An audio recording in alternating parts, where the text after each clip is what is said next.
Good evening and welcome to the Modern Agora. Tonight, we delve into a question that affects households everywhere, especially in times of economic instability. In an era of rising inflation and uncertainty, should governments step in to control the prices of essential goods like food, fuel, and medicine? To debate this critical issue, we have two distinguished guests. Arguing for intervention is Dr. Liam Chen, an economist from a leading public policy think tank, and advocating for free market principles is Maria Flores, a respected business consultant. Welcome to you both. We will begin with opening statements, followed by a discussion, and conclude with closing remarks. Dr. Chen, you have the floor. Thank you, Isabel. It's a privilege to be here. My position is straightforward. Government intervention through price controls is not just a valid economic tool, it is a moral and social necessity. We must begin by framing essential goods not merely as commodities to be traded, but as fundamental rights. Access to food, medicine, and heating is a cornerstone of human dignity. In a completely unregulated market, especially during a crisis like a pandemic or a natural disaster, we witness the harsh reality of price gouging. Corporations, driven by profit motives, can raise prices to levels that are completely unaffordable for low-income families. This leaves the most vulnerable members of our society, the elderly, the working poor, single-parent households, making impossible choices between eating and heating their homes or buying medicine and paying rent. Price caps on these essentials act as a crucial safety net. They prevent such exploitation and ensure that everyone, regardless of their income bracket, can maintain a basic standard of living. Furthermore, this intervention preserves the social fabric. When people feel that the system is rigged against them and that they cannot afford to survive, it can lead to widespread social unrest and instability. Therefore, I argue that exercising price controls is an ethical obligation of any compassionate government. It's a vital instrument for building a society that is not just prosperous, but also fair, stable, and just for all its citizens. Thank you, Dr. Chen. A powerful start. Maria Flores, your opening statement, please. Thank you, Isabel. While I appreciate Dr. Chen's concern for the vulnerable, I believe the policy he advocates for is a classic example of a well-intentioned idea that leads to disastrous consequences. The core of my argument rests on a fundamental economic principle: supply and demand. Prices are not arbitrary numbers. They are critical signals that convey information throughout the economy. A high price signals to producers that a good is in high demand or short supply, encouraging them to produce more of it. Conversely, a low price signals a surplus. Price controls effectively shoot the messenger.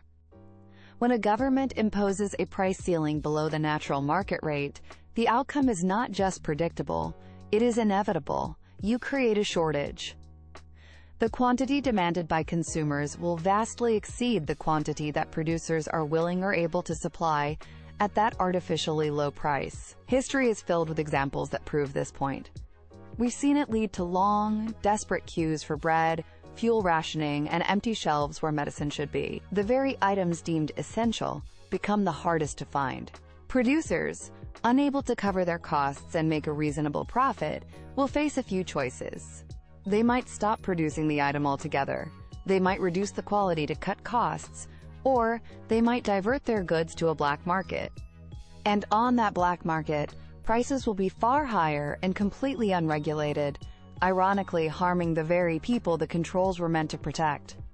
In the end, price controls don't make goods more affordable, they make them disappear. Maria, you raised the critical issue of shortages, but Dr. Chen argues this is about preventing exploitation. In a crisis, when a hurricane hits or a pandemic starts, can we truly trust the market to be fair to the most vulnerable? That is a fair and important question. Exploitation or price gouging is a genuine concern, and it feels deeply unfair. However, we must weigh that against the certainty of shortages that price controls create. Which situation is worse for a vulnerable person? A bottle of water being sold for $10, or no bottles of water being available at any price because suppliers won't ship them to a price-controlled area? A shortage is a far more severe and dangerous outcome.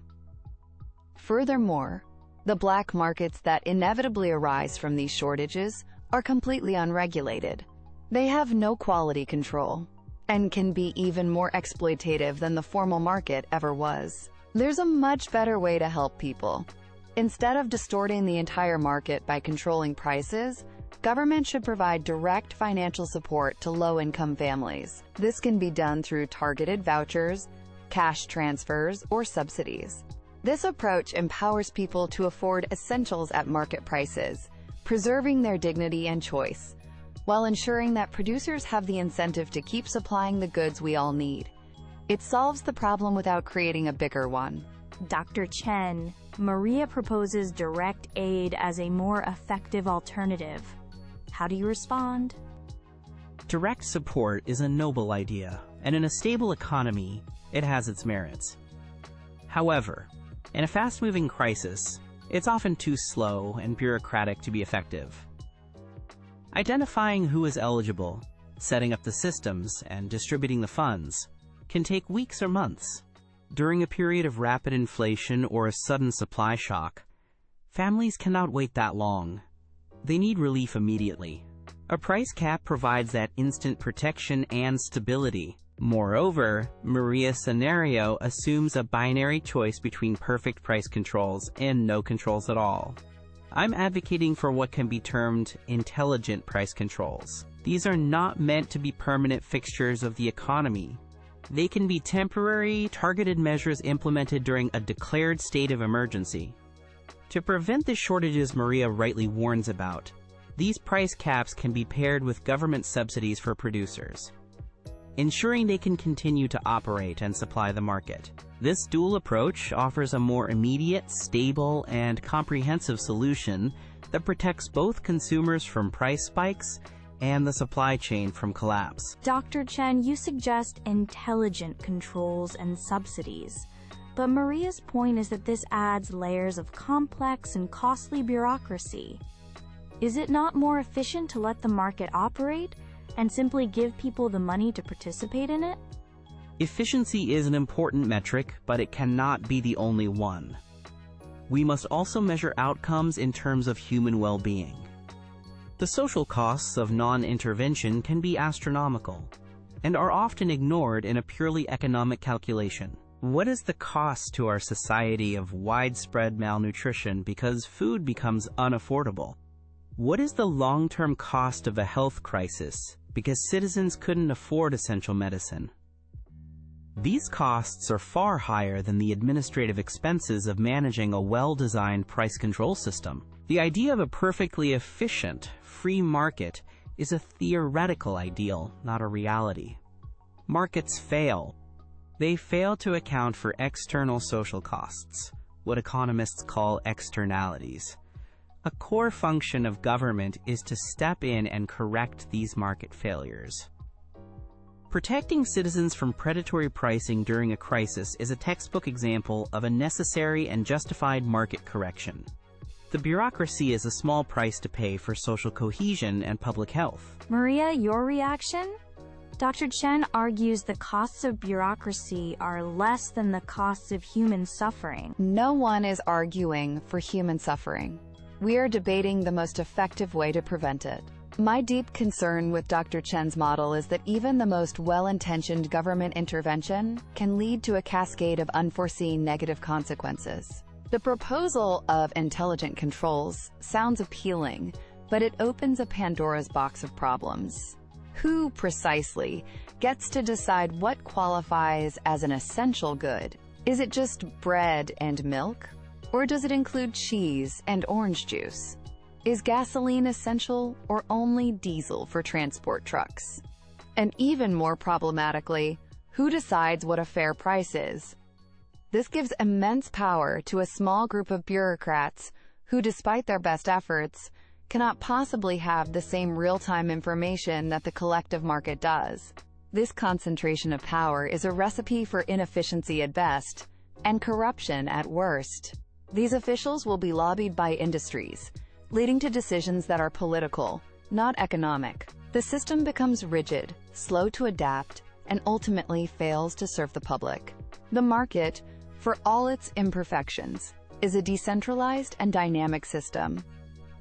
Direct aid trusts individuals to make their own choices, while a centralized price-setting authority treats citizens like children and invites mismanagement. We are approaching the end of our discussion. It is now time for closing statements. Maria Flores, you may begin. Thank you. Throughout this debate, we've heard a plea for compassion, which I share. But compassion must be guided by wisdom and evidence. The evidence overwhelmingly shows that price controls are a policy that treats the symptom, high prices, while ignoring the disease, which is often scarcity or inflation. By masking the price signal, we create worse problems: shortages that leave shelves empty, a decline in the quality of goods as producers cut corners, and dangerous black markets that operate in the shadows. These outcomes hurt everyone, especially the poor. The better path is to foster a productive, competitive economy that creates abundance, not scarcity. We should help people directly with targeted financial aid that allows them to participate in that economy with dignity. Let us choose policies that empower people and encourage production, not ones that have proven to fail time and time again. Thank you, Maria. Dr. Chen, your closing statement. Thank you. I believe the true measure of a society's decency is how it treats its most vulnerable members, particularly in times of crisis. We cannot and should not leave their access to the basic necessities of life to the unpredictable and often harsh forces of the market. Access to food, medicine, and shelter should not be a luxury item determined by bidding wars. It is a fundamental human right. In an emergency, the government has a clear and compelling duty to protect that right for every citizen. While price controls are not a perfect solution for every situation, and they must be implemented with care, they are an essential and powerful tool. They provide stability when it is needed most, and ensure that a just and compassionate society can weather any storm. It is a tool for justice, and we should not be afraid to use it. Dr. Chen, Ms. Flores, thank you both for your insightful and compelling arguments on this complex topic. You have clearly articulated the central conflict, the tension between ensuring social welfare through direct intervention and maintaining economic efficiency through market principles. Thank you to our audience for joining us on The Modern Agora. Good evening.